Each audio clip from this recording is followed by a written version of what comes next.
I used to be really overweight, and I got tired of getting comments like this.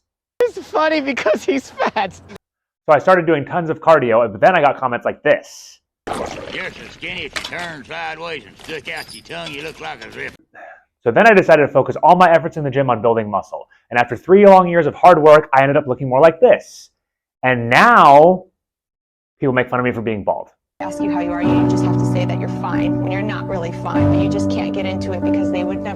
But through all of that, I learned 2 things. 1, I need to stop caring so much about what people think. And 2, I love the process of building muscle.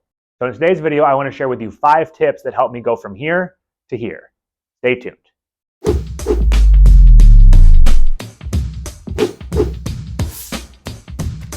Hey everybody, I'm Scott. A couple years ago, I lost 100 pounds. In that process, I discovered that I love fitness. I created this channel because I want to document my journey and help as many of you as I can with reaching your fitness goals. Today, I want to share with you 5 tips that help me build muscle. Before you comment and say, Scott, you don't have that much muscle, keep in mind that I am comparing myself to myself here. I'm still on a journey and have a long way to go, but these are some things that work for me to get to where I am today. Tip number 1 is to track your workouts. When I first started lifting weights, I used to go into the gym and think to myself, what did I do last time? I would then pick up a dumbbell and do a random number of reps. I would continue the rest of my workout with this random rep and exercise scheme, not really knowing what I was doing or what I was going for. This led to a lot of stalling in my progress because I wasn't using progressive overload. In simple terms, progressive overload just means making your workout harder than it was last time.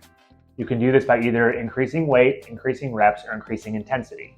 If you don't know what you did in your last workout, it's going to be very difficult for you to improve in your next workout. That's why I recommend tracking your workouts specifically through an app.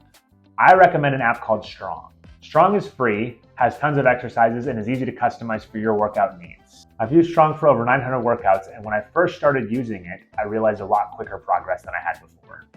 If you aren't tracking your weights or reps in the gym, I recommend giving it a try and see if it helps you reach your goals faster. Tip number 2 is learn what failure feels like. When I first started lifting, I used to do 3 sets of 10 for every exercise, no matter how easy it felt. I thought that my workouts were difficult until I discovered training to failure. You want to push your muscles close to failure when working out. If your workout is too easy, you aren't giving your muscles a reason to grow. Next time you're working out, if you do a set of an exercise and it feels way too easy, try seeing how many more reps you can do before you're not able to do any more. If you get to the end of a set of 10 and then you can do 10 more, you likely need to increase the weight.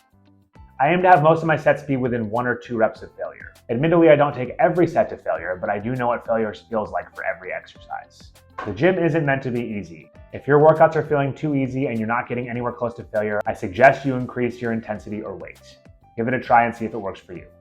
Number 3 is to learn the difference between inspiration and education. I watch a lot of fitness YouTube. There's a lot of people I follow who have a lot of different goals. In the beginning, I would watch someone like Nick Bare and then get really inspired to go for a run, or see how fast my mile could be. Then I would switch to watching someone like Alan Thrall and want to know how much I could deadlift or how much I could overhead press. Switching back and forth between goals like this ended up stalling my progress and kind of just made me spin my wheels. You can't be at your peak muscle building, strength, and cardio all at the same time. It's not possible. Running and powerlifting are great goals, but for me, my number 1 goal is to build muscle. I had to realize that I needed to stick to a specific type of training if I wanted to reach my specific goal. It's totally fine to watch different styles of YouTube content if you find it inspirational or entertaining, but make sure that you're not letting other people's goals change your goals from day to day. That being said, I have learned a ton about working out and building muscle from YouTubers. I'll post some of my favorite YouTubers on the screen that I think are great for educational purposes for muscle building. Please check out their channels. Tip number 4 is stop chasing numbers. Ask me how much I bench press. Kelsey, ask me how much I bench press. How much do you bench press? I don't know. I don't know because I don't 1 rep max anymore. I used to get really caught up in how much I could lift for every exercise. I would try to push my numbers higher and higher because I thought it sounded cool to bench more.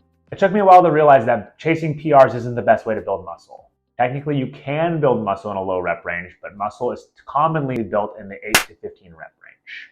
Not only did I stop lifting so heavy, I also switched to different variations of common exercises so I wouldn't get hung up on how much my numbers were in the past. If you knew that you used to be able to bench 280 for 1 rep, it can be hard to switch to 200 for 10 reps. You want to trick yourself and not become discouraged. One example of how I've implemented this change is from switching from a bench press to a Larson press. If you don't know, the Larson press takes out all the leg drive and focuses more on your chest to be the primary mover.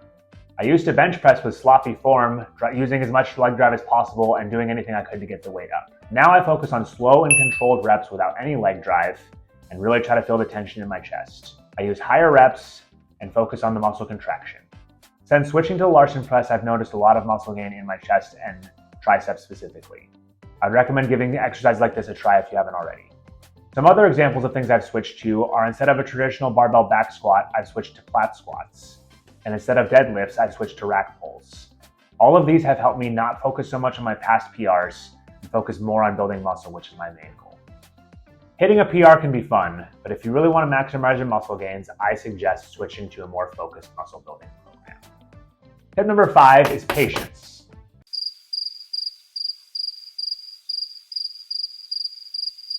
Building muscle takes a long time. We all love to see a good 6-month body transformation, but typically those aren't very realistic. In the past, I had a problem with trying to make as much progress as I could in 60 days or 90 days, but ended up just getting discouraged because I didn't look the way that people did on social media. It can be hard to see the day-to-day improvements in the gym in the mirror, but if you're focusing on progressive overload and getting better each time, I promise that your muscles will grow. For reference, I'll post some pictures of me throughout my muscle building journey. Each of these pictures are 2 years apart. At the beginning, when I was lifting weights, I thought that I was making no progress. But from year to year, the muscle gains really start to add up. I feel like I'd be remiss if I didn't also mention diet when wanting to build muscle. Diet goes hand in hand with patience when building muscle. You have to eat enough protein and the right foods for enough time to make the magic happen. Set a goal and stick to it for a long time. If you're patient, you will see results in the end, I promise. Alright guys, thanks a lot for watching. Do you have any muscle building tips? If you do, please comment them below.